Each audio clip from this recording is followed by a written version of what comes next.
Hi, everybody. So, if you don't already know or can't recognize him, that's Bill D'Elia with the awesome haircut and amazing glasses and being taught by Rod Serling. I think I was actually asking him, where's the men's room? Yeah. Well, the funny thing about this picture, as important as it is to Bill, this photo started my career. So let me tell you how that worked out. So welcome to the Rod Serling Award ceremony for advancing social justice through popular media. My name's Brian Herzlinger. I'm an Ithaca grad from the class of '98, and I was asked, thank you. And I was asked to host tonight's festivities because Ithaca College wanted somebody with a personal connection to Bill D'Elia and to David Kelley, and Bill wanted someone he could make fun of. So please don't take me up on it. So here I am. All right, so back to this photo. So I had just completed the Los Angeles internship program here in LA. And well, I guess you knew that because I said Los Angeles. So Steve Tropiano had asked me to speak on a panel of recent graduates at an event that basically brought prospective students and introduced them to Ithaca, introduced them to the curriculum to get them to go to school in Ithaca, New York. So afterwards, I would mingle with the parents and the students, and I wound up talking to one student named Chris D'Elia and his parents, Bill and lovely wife, Ellie. And I was like bragging. I'm like, oh, hey, you know, I just graduated Ithaca. You probably don't know this, but a lot of film and television are very, film is incestuous with television. TV's shot on film. You didn't know that. Like, I'm just bragging about how much I learned from Ithaca. And halfway through this conversation, Bill just, his jaw is dropped, not because of my amazing humor, but because he is seeing this photo for the first time. It was on the back of the pamphlet at this event. And he was just looking at it, and he was so giddy and so excited, and he was just like a kid. And I asked him what he did for a living, and he handed me his business card, and it said executive producer, Chicago Hope. So I immediately begged for a job, as all, new film student, recent graduates do. So 2 days later, I have this great interview opportunity with Bill. 20th Century Fox lot. I'm new to LA, so I don't know about traffic. And I arrive at the lot 20 minutes late, and I get the directions from the guard, and now I'm another 10 minutes late because I get lost on the lot. I race up to the building, and it has so many doors. There's not one that says the entrance. I just start knocking on a door, and the first door I knock on was a screen door, and I realized afterward it said not an entrance. And it turned out to be this man's office, and he opened up the door, and I said, "Excuse me, my name is Brian Herzlinger, and I'm so late for this meeting of my life, and I'm here to meet Bill D'Elia. Could you please show me? Can you take me to Bill D'Elia's office, please?" And he said, "Oh, you're looking for Bill D'Elia?" I said, "Yes." And he ushered me in. He's like, "I'll take you right to him." Takes me up to the office on the second floor, and he goes, "Bill, this young man's looking for Mr. D'Elia. Here you go." And Bill welcomes me with open arms. He couldn't be sweeter and nicer. Starts talking about all his baseball memorabilia. He loves baseball. Talking about how one day, if I work hard, I could have an office like this. Takes me out to the balcony. Tells me to look out over the 20th Century Fox lot. And he goes, "Isn't it beautiful?" I said, "Yes." And I said, "Mr. D'Elia, my hope is one day I could have this job as well." And he goes, "Maybe one day you can, but look down there. Do you see down there?" I said, "Yeah, it's a garden. It's beautiful." He goes, "No, below the garden." I go, "What, the dirt?" And he goes, "Yeah, you should jump to your fucking death. You show up 30 minutes late for a meeting. You don't know the name of the guy you're meeting. It's D'Elia, you idiot. It's D'Elia." So for a minute, I debate whether or not to actually jump. I'm thinking maybe this is the beginning and the end of everything. And then he hired me 2 days later. And gave me my first job as a production assistant on a TV show called Chicago Hope. And yeah, it was one of those kind of stories that you never plan for something like that to happen. It just happened. And through Bill, I met David. The David Kelley, right there. All right, so David's an icon, right? I thought he was an icon because he was married to Michelle Pfeiffer. I love you. But he's an icon. So when, of course, you get there, and you show up, and you're in Building 80 on the Fox lot, and the staff is very protective of David. They're like, "Don't look David in the eye. You know, if he's walking in the hallway, let him go. Don't bother him. Don't say how much you love him and all that stuff or whatever. He was like something out of Greek mythology. But needless to say, after photocopying the latest script from him, I met David. And we wound up meeting in the hallway, and I looked him in the eye. I didn't turn to stone. And he couldn't have been nicer, more down to earth. He was so kind. And that was something that stayed with me through the rest of my career, because I told you I wasn't going to say this, but I'm going to say it. The idea that I had the opportunity to work with Bill and David and this cast and crew on the show Chicago Hope and Ally McBeal, the people were so great and so sweet and so knowledgeable and kind. And to have that as your first opportunity coming right out of film school, it's just a blessing. It's something that sticks with me to this day. I do it on my sets. I just, you know, but it all started with you guys. And that's something I'm thankful to you. Yeah. What was your advantage? Because you met me after you met a guy who told you to jump you. True. That guy, by the way, who took me up to Bill was John Tinker, Bill's producing partner. So I guess I'm grateful to John for that, I guess. So David, you know, it was amazing. At one point, David was literally he handwrites these episodes of television that you see on yellow legal pads with a pen. Still to this day, I just confirmed that with him. And at one point when I was working with him, he was literally writing episodes for Ally McBeal, The Practice, and Boston Public all at the same time. And I'm like, pretty amazing. So how did he get there? Well, he went to Princeton. And this was something I learned about you today. For his senior thesis, he turned the Bill of Rights into a play. And I'm going to quote you. I made each amendment into a character. The First Amendment is a loudmouth guy who won't shut up. The Second Amendment guy, all he wanted to talk about was his gun collection. Then the 10th Amendment, the one where they say leave the rest for the states to decide, he was a guy with no self-esteem. So a play about the Bill of Rights. So I ask you, David, what are you waiting for? You obviously have a good case against Lin-Manuel Miranda. You can, with your legal background, you got this in the bag. David has written hundreds of hours of television, if not. I mean, we celebrated your 300th hour of television back then. I don't know, how many hours are you at now? It's a lot more than that. So he's written hundreds of hours of television, not just TV episodes. Think about how hard it is to write one TV episode. He has written award-winning series that never backed away from addressing pertinent social issues of our time. In 2005, among all the various Emmy wins, Boston Legal won a Peabody Award for its signature political commentaries. And in 2007, David won a Justice in the Arts Award for his focus on abolishing the death penalty. Now, yeah, these are all socially charged episodes, but let's not forget the originality and the fun of his writing.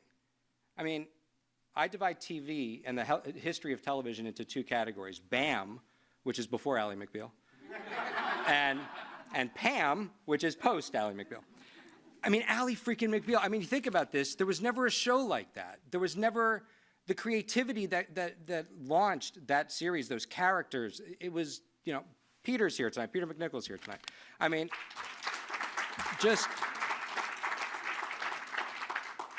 it was just awesome. And that fun, you know, goes back. I asked Bill when he first met David, and the fun of David's writing goes all the way back to an episode of Doogie Howser, which David co-created, right?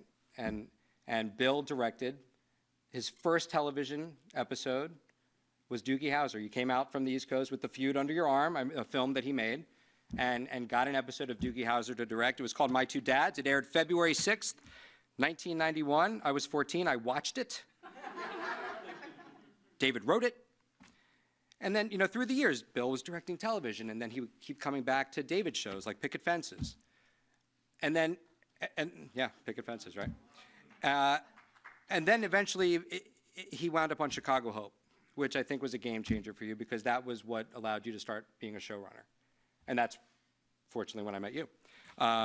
So Chicago Hope, and then from Chicago Hope to Ally McBeal, and then you got Boston Legal. Mr. William Shatner is here.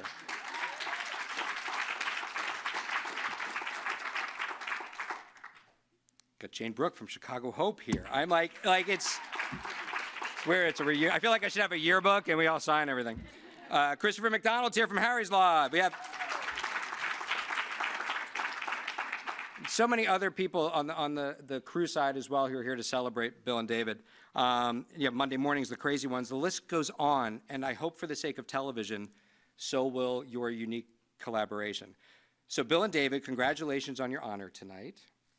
Rod Serling is considered one of entertainment's most unique figures, who never shied away from shining a spotlight on social injustice through his works. He was a creative genius, and his name and legacy are in great company with the two of you. So, Bill and David. I have to introduce the Dean of the Park School, Diane Gajewski, who will speak about, I said it right? Yeah, all right. Who will speak about the history of the award and more about these winners tonight. All right?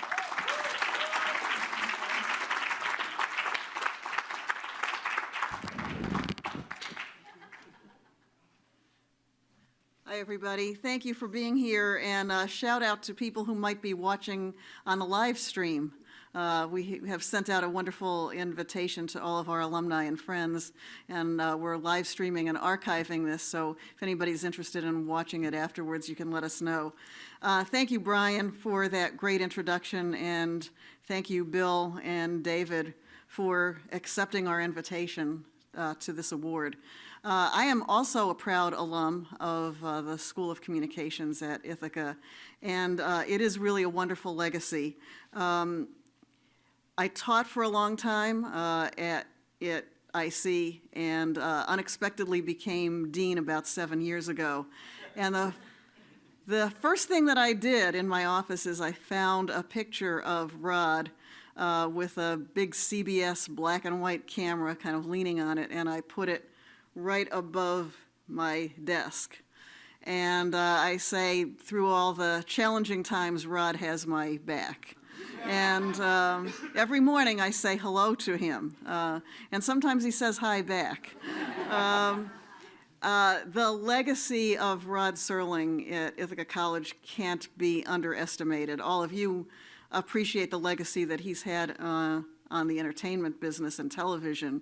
But you can imagine what it was like to be a college kid and be in his presence. Bill had that opportunity, and I had that opportunity to be in some of his classes, and it was a riveting experience. Rod was there in the early days of really shaping our School of Communications. We started teaching communications back in the 30s when we were teaching radio, and that became television and film with a very brave first dean who started the School of Communications with an old film camera and a file cabinet worth of a couple of scripts and books. But Rod was there from the beginning, and the really seminal parts of our school in the 70s when the culture was being shaped.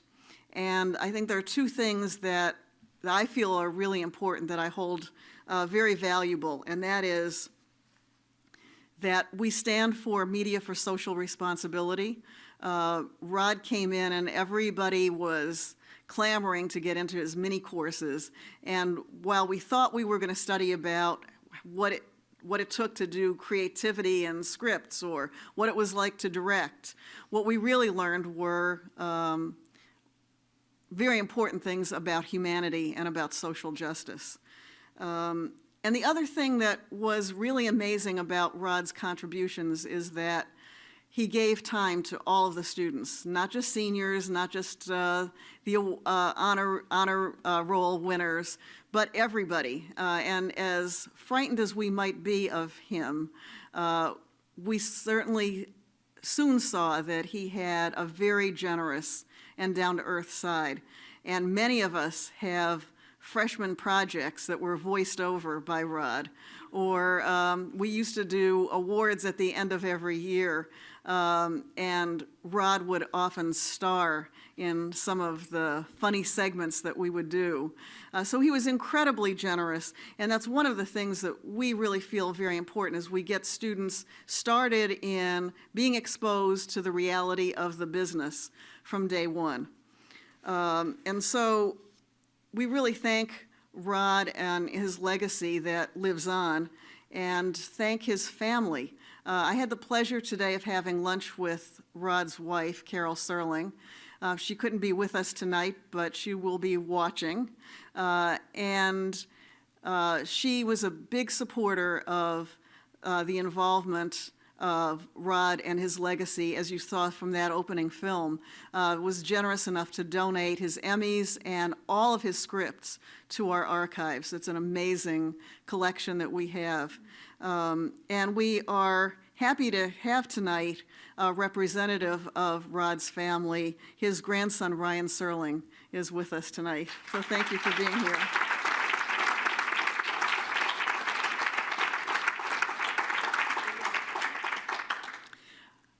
And speaking of getting students involved in things very early, we have two other distinguished visitors who were flown out to LA, not by me, but by others. So some of you may be familiar with a contest that Regal Cinema and Coca-Cola do every year, the competition for college students to write short commercials. Well, we had some students who entered that. It's a very stiff competition, hundreds, maybe thousands of people pitch it. Two young women who have not even finished their first semester are one of 5 finalists who were flown out this week and are being given a cash prize and use of a red camera, and they will be producing their script over winter break, and all of you will get to see it in the Regal Cinemas come spring. So join me in congratulating Eva Kinney and Clara Montague.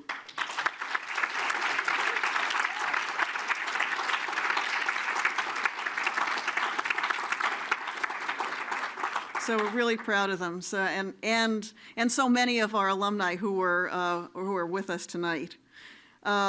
So Brian did a great job of talking about why we chose David and Bill this year to be our honorees. They have such an incredible body of work that has taken on so many really tough issues. And like Rod, they've taken on things that are human frailties as well as social problems, things like religious intolerance and racism, and more recent things like gay rights. And Rod was very clever in that he used science fiction and really scary kinds of tactics to get the audience drawn in or seduced to want to watch these things that really became moral lessons. And David and Bill have used a variety of techniques, including humor, to be able to expose many of those same kinds of issues and really illuminate society. We're certainly not the first ones to give awards to this body of work, but we really also honor their legacy and their partnership over so many years. In a business that seems like it's so transient and really kind of cutthroat in many ways, and with all the things that in the news, a business that has shown itself to have a side that is not what we would like to uphold as the best of our craft. These two men have done a fantastic job of such a body of work over so many years, and as Brian pointed out, being so kind and generous to everyone who's coming up in the business, and it's worth such praise from all of us, and when really worthy of recognition. So it's amazing to see the kinds of issues that they would take on, in many times with humor and using many issues that were very current. And we'd like to show you just one clip that really exhibits that kind of spirit and that kind of talent in exposing social issues. Tonight, we are really honored to have someone who starred in both works from Rod Serling and works from our collaborators tonight. Please join me in welcoming William Shatner.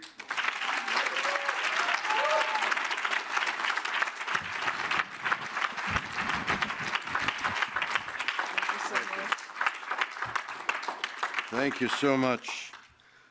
I'm a synapse. I'm a bridge. I worked with him. He's frozen in time there. That's when I worked with him. That's when I knew him. Seamless face, youthful, energetic. I don't know, from what I could see from the clips, he retained that. But that's the man that I remember. I did Playhouse 90. I did all those television dramas named after a car or a metal or something. Or a cheese, come to think of it. It's crafty. And then, years later, I meet David, who said to me, I've written a part, but he's a little bit senile, and I said, I can play that. And Bill D'Elia directing and producing so beautifully. Great combination. I met those two guys. And so maybe uniquely, I'm here as the person who was in live contact with everybody being honored here.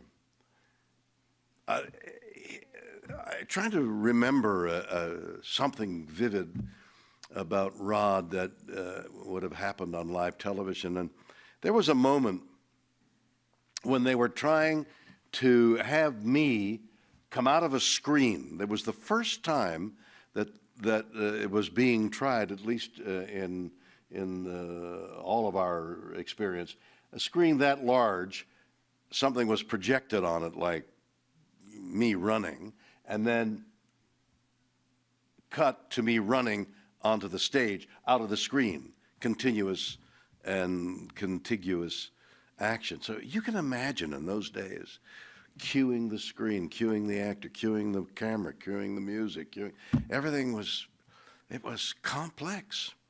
And I remember his coolness under fire, which is what these gentlemen have in common.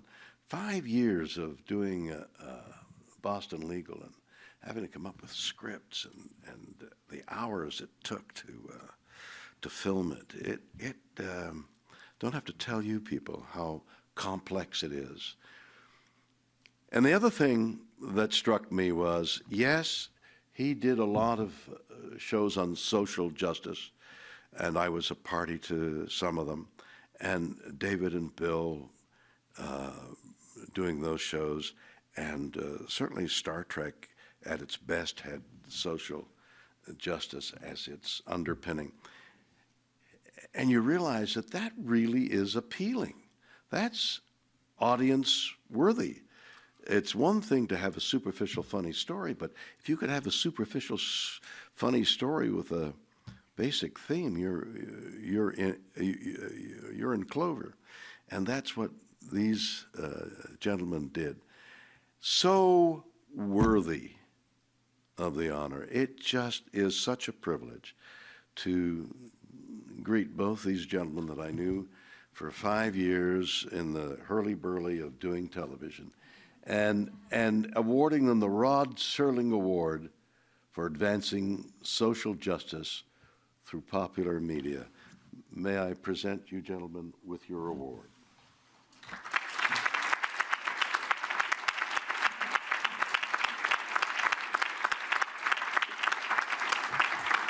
David Kelley. Thank you, sir. Bill D'Elia. Congratulations, gentlemen.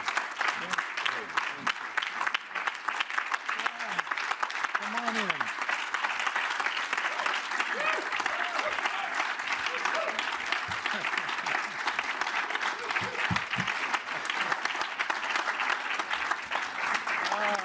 Y'all and you as well.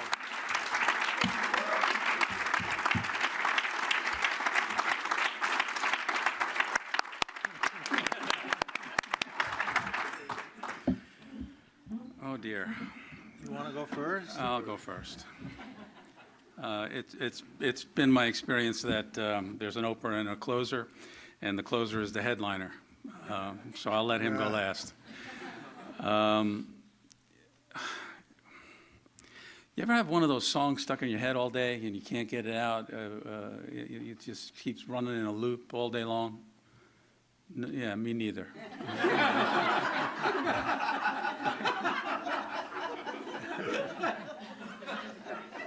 But what happened is I like to read this same book every couple of years, Slaughterhouse-Five by Kurt Vonnegut Jr. And something struck me, and it got stuck in my head, and it's still there, and it's relevant to what just happened, to what's happening tonight. Early on in the novel, Vonnegut says, Billy Pilgrim has come unstuck in time. And I feel a little bit unstuck in time going through the stories that Brian told, that Diane talked about, that Bill talked about with Mr. Serling. I'm a little unstuck that I feel like that 19-year-old student listening to Rod lecture me about the importance of theme and tone. I'm a little unstuck watching Twilight Zone episodes starring my now colleague and friend, Bill Shatner. I'm a little unstuck telling Brian Herslinger to jump off a balcony and watching him master this ceremony this evening. But Rod Serling taught me that if I had a story worth telling, that it had better have a theme of some import. A little over 20 years later, I met this guy who only knew how to tell stories like that. And make no mistake, we're here because of the worlds that he's created. I was just lucky enough to be the guy to show you what they looked like. And lucky I am. And it's not lost on me. Bill and I are probably the only two people in the room, maybe on the planet, that work with both David and Rod. And there is a similarity. It extends to something else that I want to thank everybody for honoring us tonight, and it's family. Rod was a real family guy. David's a real family guy, and so am I. I want to thank my family, Ellie, Matt.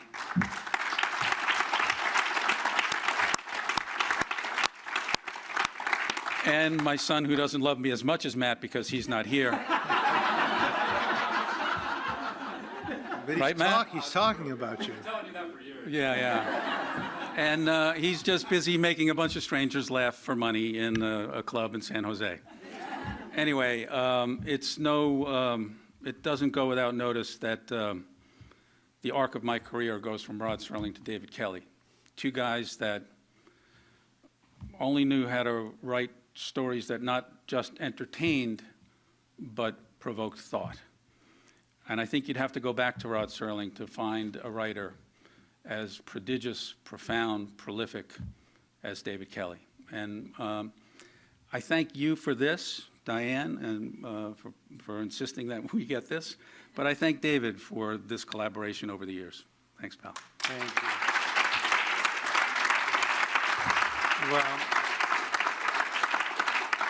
I'm going to thank Bill right back because he says that it starts with the world that I came up with and what it looked like, and that part probably is not true. Anyone who really has worked with me knows I probably belong on radio. My stage directions are very, very sparse. As much as I might hear my scripts and hear the words and know what they sound like, to visualize them, I have to entrust a completely different being and aptitude. And you need to find someone who you can connect with on the page and on the shorthand and trust. And I've had that in Bill for how many years? I don't know how many shows, hundreds of episodes. But Brian talked about how I'm up there scribbling on longhand. The only reason I was able to do it is because I had producers down on the stage and actors willing to bring those scripts to life. And this man here was my producer-in-chief, extraordinaire. It's an honor to be getting this award with you because we did so much together, and so much of it was about wanting and striving to do shows that meant something. We did, how many pilots did we do of Boston Legal? So many that I had the script page on my wall, taped to my wall, with all the revisions listed on that front page. And I wrote, and up here we had the names of all the producers, including you and me. And I circled this with an arrow to this and said, how could this many people get it this wrong? We shot That many times. We shot the pilot, and it was very good. But it was a law show, the first pilot, and we sat and we looked at it. So it's very good. But is there a reason that we need this show? We had done The Practice. We had done Ally McBeal. Is there a reason this show needed to be? Did it have something inside that would resonate beyond? And we clawed at it and pawed at it and kicked ourselves and decided we could go back and maybe get it a little bit better. And we tried that several times. But the commitment to it was to find a show that wasn't just about entertaining, but that had something to say, and it at its best could not only entertain, but maybe move you to think, and even more so move you to feel. And that's when you go back to Rod Serling. When I was a kid watching The Twilight Zone, I think that was the first time I was struck that this medium, television, really could be a noble one, that could cause the viewer to explore human values and mine the ethical and moral centers of humanity and the people that populated his franchises.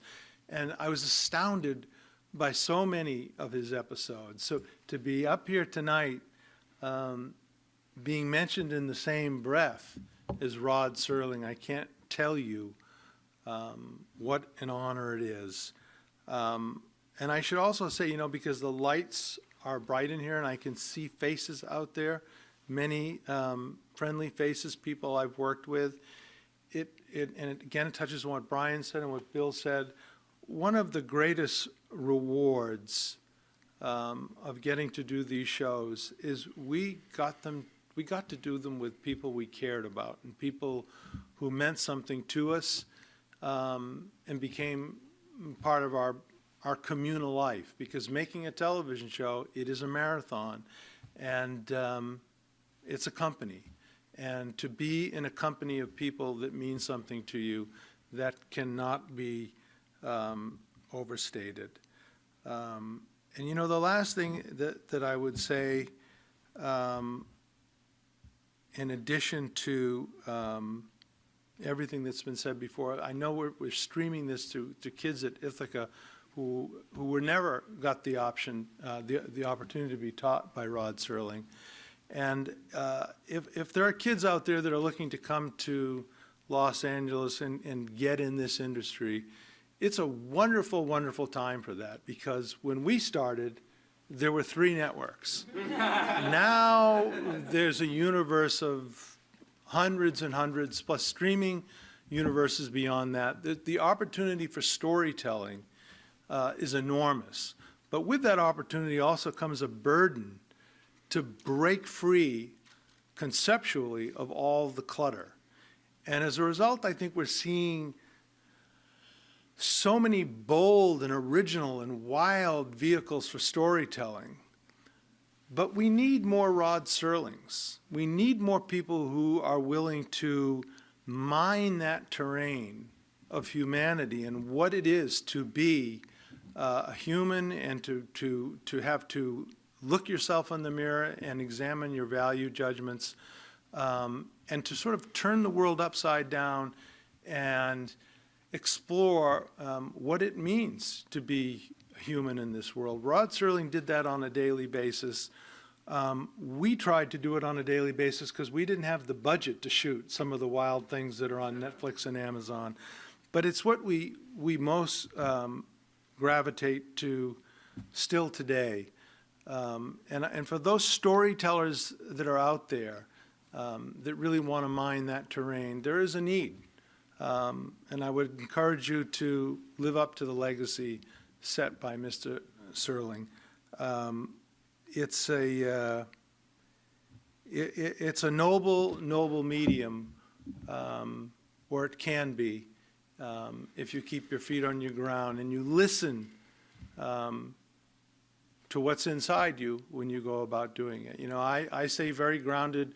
You know, I have my family. My wife here keeps me very grounded, and it was the business, you know, explodes and opportunities come, and you can do this series and you can try that. You need to kind of remind yourself what it is that brought you into this business and what's going to resonate with you when you go about doing it.